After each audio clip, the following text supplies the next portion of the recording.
Folks, obviously the income examples discussed are extraordinary. The income claims presented are not intended to serve as a guarantee of income. Instead, they're designed to give you an idea of what's possible. Success in this business requires leadership, hard work, and dedication.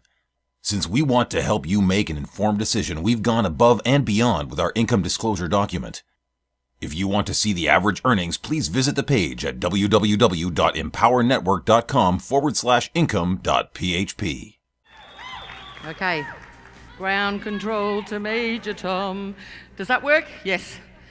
I do feel like singing David Bowie at the moment, but I won't. Okay. Okay. I just want to say quickly about Adrian. I actually met Adrian yesterday, and we were just outside having a bit of a chat. Beautiful man, beautiful soul. And I noticed he was wearing a necklace. And I said to him, Adrian, I love your necklace. You're wearing a really cool necklace. And he said to me, you can have it. And I said, what? I said, but it might be a one-of-a-kind necklace. He goes, no, I can get another one. I said, are you sure it doesn't have any sort of sentimental value or anything like that? And he said, no, I can definitely get another one. And before I could say Moses, okay, he had taken off his necklace and had put it around my neck. And I'm actually wearing it right now. Thank you, Adrian. You know, and we're all sort of letting our hair down while we're out here. I think that's what I love about Empower Network. We're not stuffy, you know. I sort of arrived a bit earlier, having come from Australia. Oh, now that's surreal. Who here came from another country? Yeah, absolutely. I never understood what they meant by red eye. The red eye flight. I looked like Dracula for the first 2 days. Seriously. I had to wear the sunglasses, like inside. Okay. I'd wake up at 4 o'clock in the morning because the jet lag, you know, the jet lag just does things to you because Australia's literally totally opposite the hours. And I'd be up at 4:30 in the morning, and the only other person up in the hotel was the fellow outside. And the weirdest thing is there's all these taxis. All these taxis were parked along at 4:30 in the morning, and the only people there was me and the fellow at the front. Don't know what that's about. So I arrived early to get over the jet lag, and also because I discovered in Denver, which was my very, very first event, okay. Oh, wasn't that? Who was in Denver? Yeah, whoa. Man, I still haven't come down from that, you know. Oh, look, now you're making me go right back to Denver. Okay. Well, where's my train of thought? Okay. When I realised coming back from Denver, okay, oh, I have lost my train of thought. Just give me a second.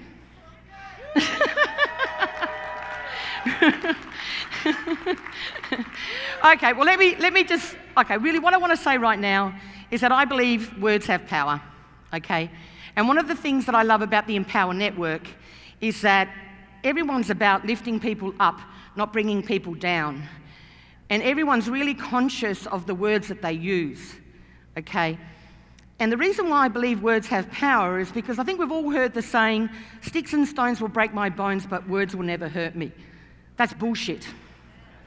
Okay, that's total, utter bullshit. Okay. Anyone that's experienced either physical abuse or emotional abuse will tell you, myself included, that emotional abuse is far more damaging than physical abuse ever could be. Okay, and the scars go deep, and it takes longer to heal, and it takes longer to overcome. Okay. And often when it comes to our words, it's not just what other people say to us, okay, it's what we say to ourselves. And often that we can be our own worst critics. Agreed? Okay, we can say the absolute worst things to ourselves.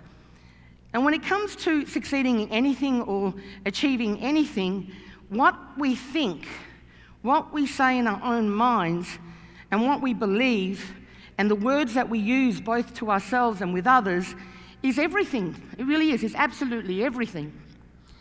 And if you're, say, for example, a wisdom keeper, okay?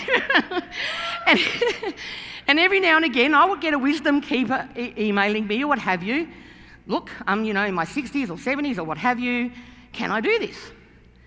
And I often say, well, it's only an issue if you think it's an issue.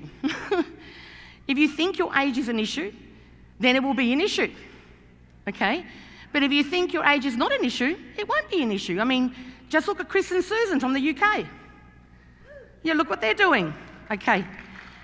You know, if you're young, who's in their 20s here? Oh, wow. Lucky. I mean, oh, God, I wish it was you sometimes. Okay? Imagine being 20 and joining the Empower Network. Okay?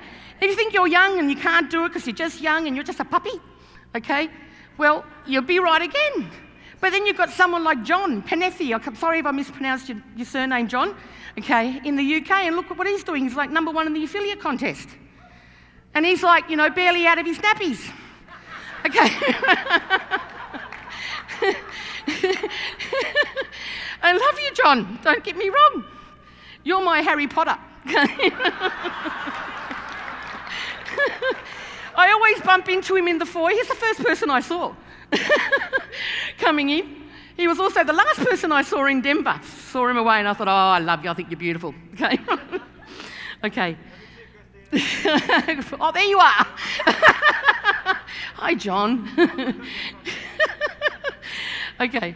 Well, back to words having power, and this is this, oh, God, I have a bone about this. And I can really relate to what Marisol had to say, you know. I can only just imagine what it must have felt like for her to sit in that doctor's room and be told that she's going to die.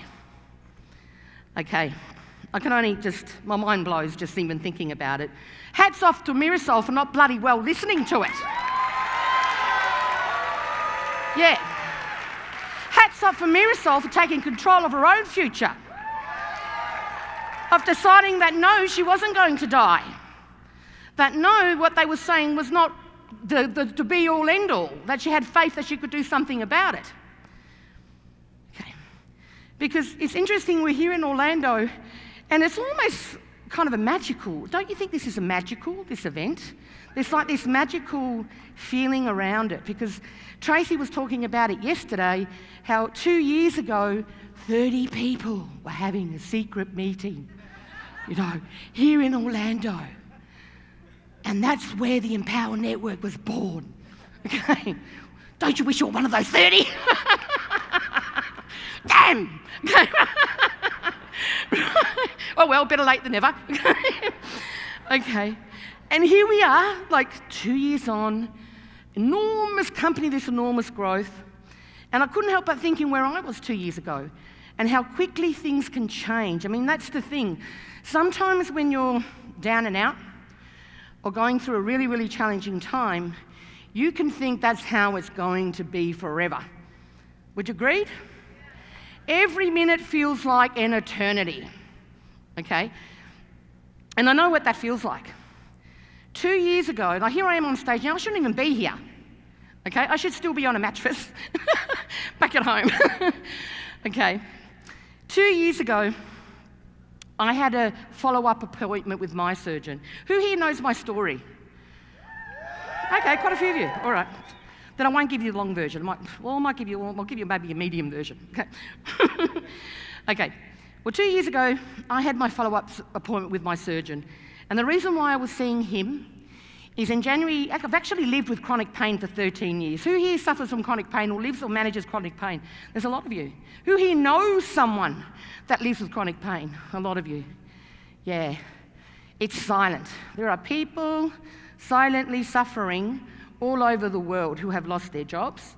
Some have lost their families because they've had motorcycle accidents, car accidents, work cover, work incidences. 1 minute they're a healthy rabbit, the next minute they're not. And it turns their lives totally and completely upside down. I know what that feels like, and my heart goes out to you.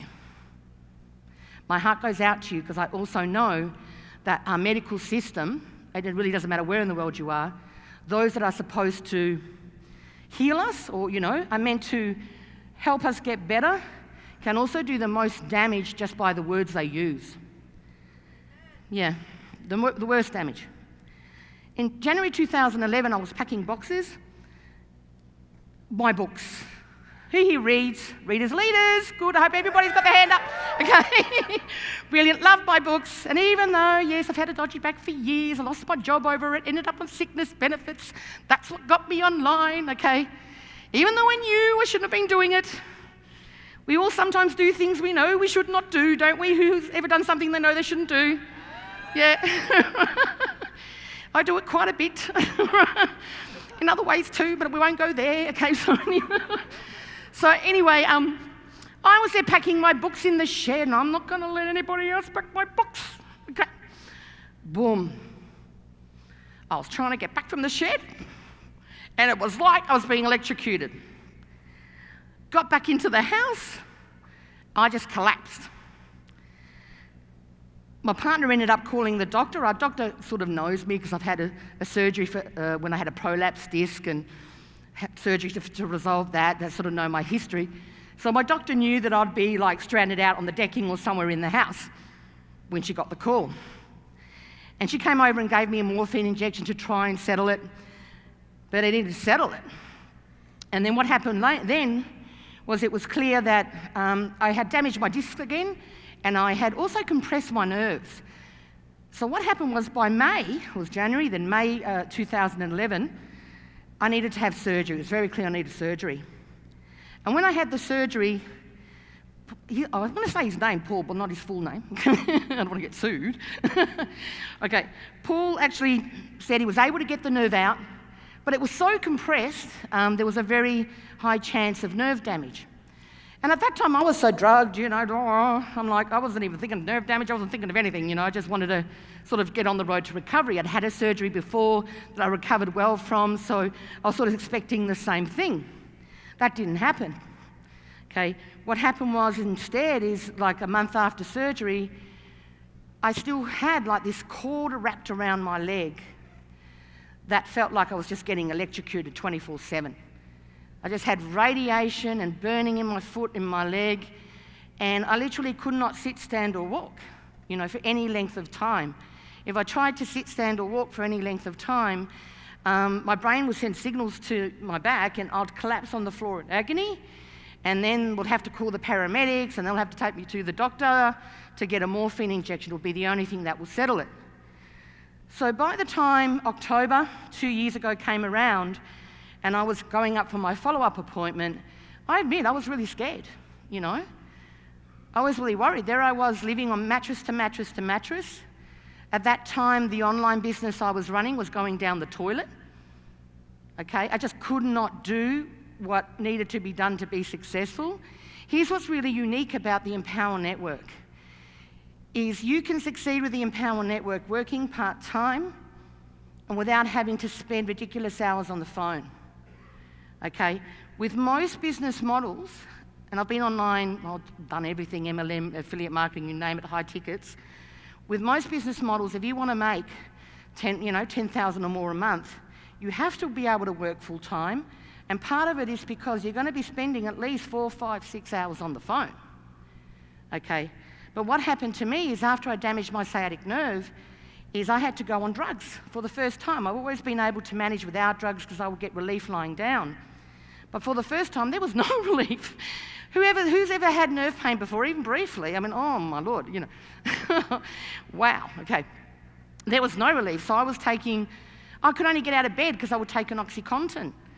So I'd literally be woken up by the pain, pop a pill, an OxyContin, wait, and I'd have to wait 45 minutes before I could get out of bed. And by getting out of bed, I mean getting out of bed and getting to another mattress that I'd have in the lounge room or that I had out on the decking, because I'd work out on the decking just so I, didn't get cabin fever and I could feel the outdoor air. And what happened was, it's full on, just... Yeah, it's crazy, like being in that office. So I was there scared out of my mind because there I was, my business was going down the toilet. I had a family, my partner who, when I first got into the industry, I said, look, you support me because I was on sickness benefits and I was building an MLM my first 5 years online. You support me and I promise you, once I get off sickness benefits, after that, I want to get you out of your day job, okay? And it took me, with my first business, 15 months to get to the point that I was able to get off sickness benefits. Who's on disability or anything now? Yeah, it's horrible, isn't it? You just want to get off it. I tell you, it's one of the best feelings of my life was being able to go into the Centrelink, that's what we call it here in Australia, and say, I don't need your sickness benefits anymore. You know? Never, ever, ever will I go on sickness benefits again. Okay? A few months later, I was able to retire, I guess, my partner from her day job. So for years, my partner didn't have a job. Didn't need one. My business was able to support us. But then suddenly in 2011, I couldn't bring in the bacon, okay? And this time we had 2 children, 2 daughters, young. So I was freaking out, okay? My partner then said, well, I'm going to have to get a job. But after years not working, she could only get sort of agency work, and that wasn't really enough to cover the bills or what have you. And we were just, like, seriously, thrashing through our savings. It was ridiculous. And so by the time I saw my surgeon 2 years ago this month, I just wanted a solution. I thought, maybe there's something else I can surgically do to fix it. There has to be a solution, you know, I don't know what's going on. But then I got sat down into that surgeon's room, and I explained what had been happening. It had been 5 months since the surgery, and he said, well, you've got nerve damage. We can't fix nerve damage. Okay, there's no point doing a spinal fusion because your disc won't cope with it. And I went, well, what does that mean? So you can't do anything? And he goes, no. And he goes, so is there anything? There must be something that can be done. He said, no, this is as good as it's going to get. This is as good as it's going to get, and you're lucky you don't have a terminal illness. Okay, that's what he said to me. And I tell you, there's an emotion some people think is negative, but I actually think it's one of the most powerful emotions on the planet that you can use to change your life, because I certainly have, and that's anger. Okay? Anger. Okay? Because that was not the first time I had a medical person say something like that to me. When I first injured my back and I was told there was nothing wrong with me and lost my job, I had a surgeon write, Christina's symptoms are just bizarre and florid and she just doesn't want to work anymore. Anger. Rage. Right? Full-on rage. That's what got me online. And I got enraged and angry then too. I thought, bullshit, you arsehole. And I'm sorry, what else do you call someone like that? Okay? I really think they should teach their surgeons and things how to deal with people and to understand the power in words. That you can't go taking hope from people like that. It was only lucky that I'd been reading for a long time and understood some principles or whatever by then, that I understood that what he was saying was just bullshit. Okay? So there had to be a way. So after that, I thought, right, I'm just going to get other opinions. Stuff you, Paul. Okay? Okay? And he goes, well, all that's there for you is pain management. That's fine, I'll do pain management, but I'm going to get other surgical opinions. Okay? Which I did, and they told me the same thing, but in a much nicer way. Then I started the pain management process, and I have to admit, it was February 2012, I will never forget it. And it had been about a month since I actually had seen my pain management doctor, and he was wonderful. But he basically explained that, yeah, there's no cure as such. There's lots of studies being done in regards to people with nerve damage. But what we're going to do is go through a whole pain management process over the year, get you taking all sorts of extra drugs on top of your OxyContin and Endone and the morphine injections you need every month, okay, to see if we can get those pain signals to stop. Okay, and then once we've exhausted all the drug options, we'll then get you trying a ketamine infusion in hospital, and if that doesn't work, we'll get a spinal cord stimulator in. So I thought, okay, this is the journey. Okay, this is what's coming.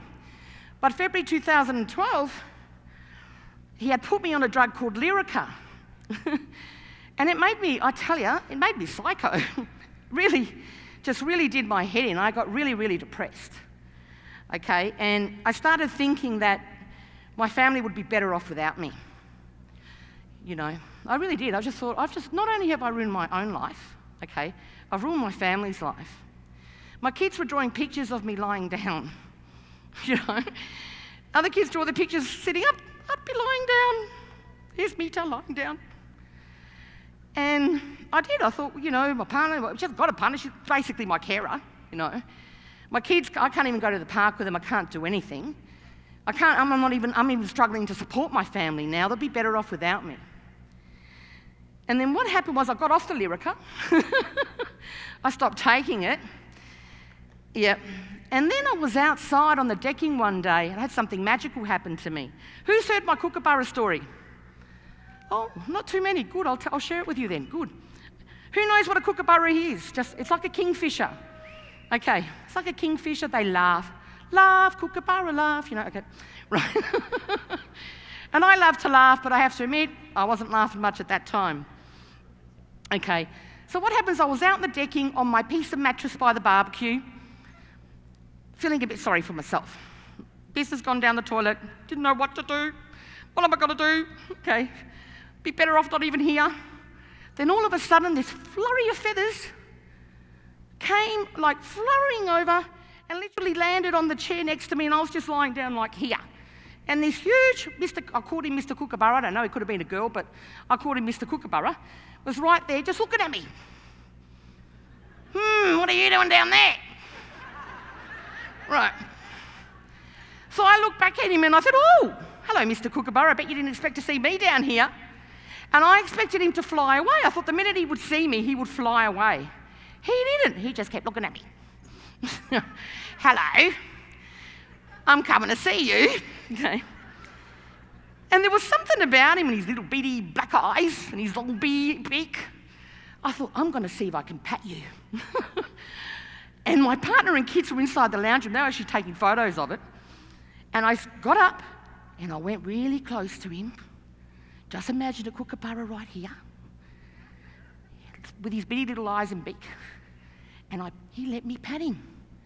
And I patted him for like 30 seconds and then he flew off and perched himself up on an archway we have in our backyard. And I don't know, that just made me feel good. you know, that just made me feel wow. Because I love nature, I love animals, I don't know, I even took videos of the squirrels. I know you all laugh at how I say squirrel. Tony thinks how I say squirrel is very funny. I think squirrels are great. I love them. I don't care if they're rodents. I want one. Okay. They're just gorgeous. Okay.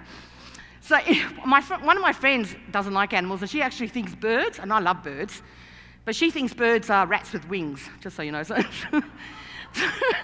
awful, isn't it? Rats with wings. Anyway, but a kookaburra, I think, is actually my spirit bird. So what happened is I actually felt just wonderful, and I wouldn't have thought of anything of it if that just happened there. I just thought, that's great. Well, 2 days later, I was out on the decking on my mattress doing a little bit of work, and then I was chatting with an old friend that I've known since I was 21. And for whatever the reason, I decided to use my landline, and I just had my mobile with me, but for whatever, I've never used my landline, but I decided to use my landline, and I actually had a little bowl of popcorn next to me on my mattress for a bit of a snack. Okay. Then I was telling my friend Maria all about the kookaburra that came and visited me 2 days before. You know, everybody knew about it, like within all of Woodend had heard about it. Okay. Right. Next thing I know, well, I'm in the middle on this phone call with Maria. Okay. Boom, flurry of feathers. Guess where the kookaburra lands? He landed. I'm on the mattress like this. Imagine it. On the phone. Okay. My popcorn's here, and he lands on the popcorn. I'm like, get out of here. I don't believe it. And I'm like, Maria, Mr. Kookaburra he's just come here now. And she's like, what do you mean? He's on my popcorn bowl. And he was just looking at me with his beady eyes. And I'm like, oh my God. And then I even was able to take photos. I said, Maria, just wait a minute, I'm just going to get my mobile and I'm just going to take some photos. Okay, and yeah, that's what I did. So he let me take photos of him. Well, this is actually very comfortable, by the way.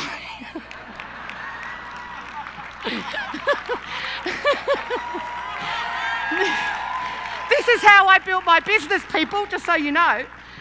My first $250,000, you know, please see average earnings, I made like this. So this is a very natural position for me. Hello. Okay, so Mr. Kookaburra, I took these photos and oh my God, after that I was like, oh no, there's a reason why Mr. Kookaburra's come to me. That doesn't just happen, that's not normal, is it? Has a kookaburra ever come to you like that? Does that happen? No, that's not normal. And Maria's like, oh my God, that must mean something. What does it mean when a kookaburra visits you? I said, I don't know, but what do you do when you want to learn something? You Google. You Google. And that applies here at Empower too. If you can't find the answer within the products normally, 99.9% of the time, people, okay, the answer is in the products or in the 8 core commitments, okay? But if it's not, you Google or use YouTube, okay? You do not have to ask your sponsor. You can go to Google, YouTube, everything you could ever want to know how to do or learn or whatever's there. So I went hunting to learn about kookaburras. And it turned out, yeah, they're like message birds and spirit birds, and they're all about that fortune is coming your way and all these wonderful, amazing things. I'm like, oh God, fortune? I don't think so. My credit card's maxed out, totally maxed out. And our savings are just about, we literally had almost dwindled them away. And I was scared if things didn't change soon, we're going to lose the house by the end of the year. Okay, but something about that kookaburra coming did one thing. It gave me hope. It gave me hope. Okay, and I can tell you right now, there is hope. There's always hope. There is always hope for the hopeless. And in fact, around that time, I listened to a song, because I love music. For me, my life is like a soundtrack. Okay, I just hear songs for everything that's happened in my life, like a John Hughes movie, okay? And there's a song by, they're called A Fine Frenzy, called Hope for the Hopeless. Listen to it, it's beautiful. That gave me hope too, but so did the kookaburra. And from there, that's like, no, I am not going to give up. There has to be a way. There has to be a way that I can make money online with part-time effort and without having to be on the phone all day. I've got to start focusing not on what I can't do, but what I can do, okay? Yeah, I realised I've got to start focusing on what I can do, what I can still do. And I realised that I had to change. What I was doing was I needed to find something different that would fit what I could do now. Who's ever been in that situation? All have. And sometimes that's a hard thing, you know, to recognise that you need to change something and change. And sometimes you need to be like that rock bottom where everything is, well, finally you do. And sometimes you get lucky and you get a kookaburra in your life. You know, maybe somebody that you'll hear speaking tonight will be your kookaburra, okay? Who's going to give you hope. He's going to tell you you can change things. So from there, boom.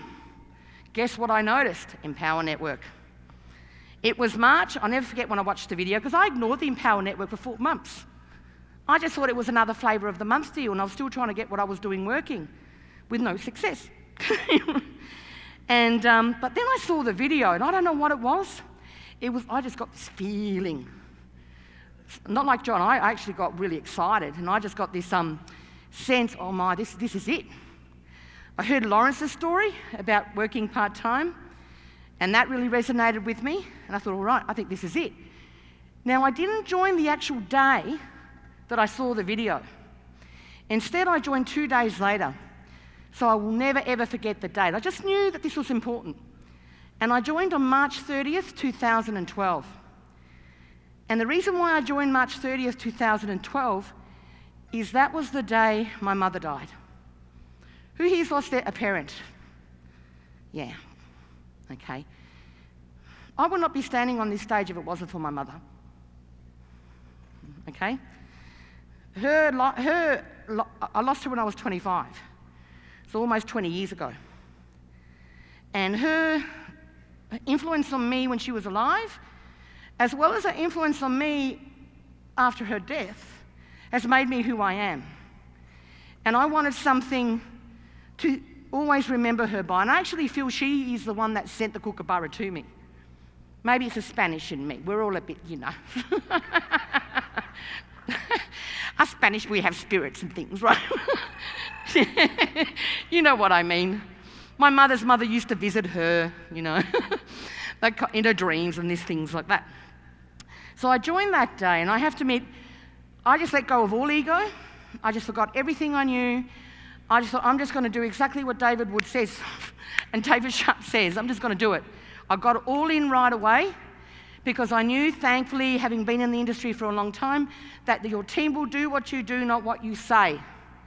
And you've got to start leading your team before you even have one. Okay? You've got to start leading your team before you even have one. You have to see that what you are going to attract into you, the people you're going to attract to you, before it even happens. So you've got to be what you want to see first. So I just did everything. And I followed the part-time plan at that time. And all I wanted to do, it was true, in the beginning was just about the money. I just wanted to support my family. I had a very, very clear goal, a very, very clear focus. I just wanted to make $8,000 a month. That will do. that will pay the bills. That will help me catch up. That will help us get, you know, my daughter out of childcare and me I can support my family again. Guess how long that took to do? It happened the first month. Yep. You know. Yeah. Oh, don't clap for me. Clap for Empower. Because I couldn't do that in 2011. I was the same person, but I didn't have the right vehicle for what I could do because I was on drugs and everything else. Okay, 3 months later, there was news about the event, the Atlanta event. And then out of the blue, I get an email from David Wood saying, will you come a little bit earlier for the leaders training in Atlanta? And then I thought, shit. Oh, fuck, pardon the language. I'm going to have to come clean. I'm going to have to come out, so they say. I've come out in other ways. Why not come out in this way? Okay.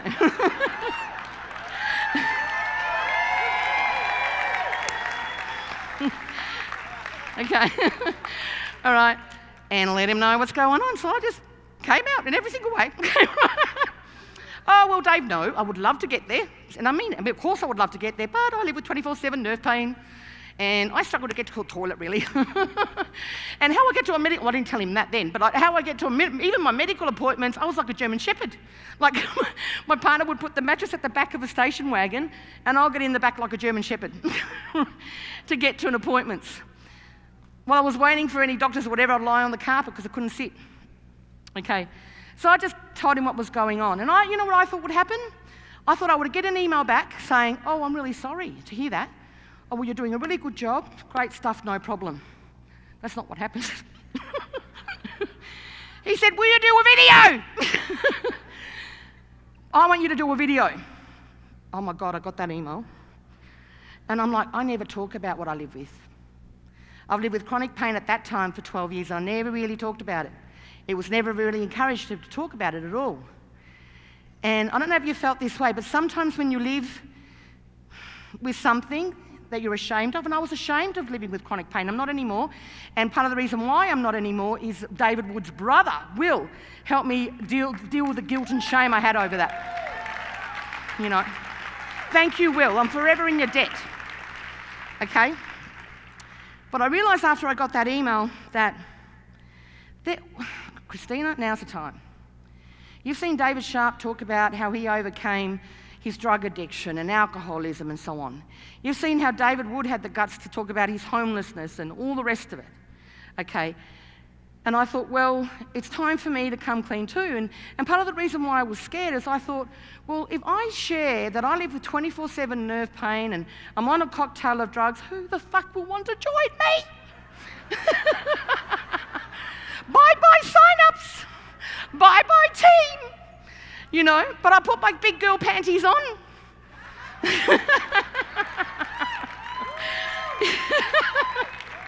Yeah, fuck it, I'm going to do it. And I said, I'm going to make sure I can sit for it too. I paid the price, but I didn't care. I sat for 18 minutes. I was very excited. And I did that video, and I shared it. And what happened, this is why I'm sharing this with you, is because whatever you think it is that's stopping you, whatever you think it is that you're ashamed of, that you feel guilty about, that's your reason. That's why you need to do it. That's what you need to talk about.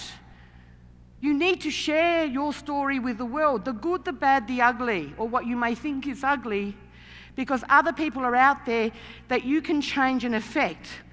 And if they know that you're able to be successful, okay, with whatever it is that you're dealing with, it means that you're like a shining light that they can be too. And I never recognized the power of that or the significance of that until I was streamed into Austin. Thank you, David Sharp and David Wood. Okay? And the support that I've gotten from the leadership here in this company, I've never known owners like this. I mean, I've always been written off a little bit in the past because of it. That didn't quite completely make me determined, as well as the community, to get as fit as I could. You know, I was able, thanks to Empower, to get a ketamine infusion. A bit like Munoz, it meant like for the month of December, I was in hospital for a week. I got off the OxyContin and Endone. That involved 3 weeks of withdrawals. I worked, but not much. But I wasn't worried about money. The money was still coming in all through December. I had the headspace to get the procedure done and go through the withdrawals and just get that looked after. You know, I mean, wow. You know, in an MLM, you'd have to bill for 10 years to do that. You know, and absolutely. Then I had the luxury to be able to literally do rehab and get fit enough to finally get to an event in Denver. You know, that was not meant to happen. Okay, that was not meant to happen 2 years ago. That's as good as it's going to get. Well, I say bullshit. Okay? Screw you, bullshit. No. Okay? You can make it as good as you want to get, any way you want to get it. You can make it as good as you want it to be. And you can make your reason, not your excuse, but you can make your excuse your reason to make it happen. Because you're not just doing it for you. And I think that's one of the most magical things I could give to you now, is when you're out there doing the basics, generating your traffic, okay, converting sales and so on, and doing what you're doing, just the daily stuff, understand there is something bigger, something more magical that you're doing that is not just about you. But what you do will literally impact thousands, hundreds, thousands, maybe eventually millions of people. So when it gets tough, you toughen up and put your big girl panties on, okay? Or big boy boxers, okay? And just understand that you can do it too. Anything is possible. You can do it, and never give up. Okay, that's it. That's all I have to say. Yeah, thank you. Folks, obviously the income examples discussed in this video are extraordinary. The income claims presented are not intended to serve as a guarantee of income. Instead, they're designed to give you an idea of what's possible. Success in this business requires leadership, hard work, and dedication. Since we want to help you make an informed decision, we've gone above and beyond with our income disclosure document. If you want to see the average earnings, please visit the page at www.empowernetwork.com/income.php.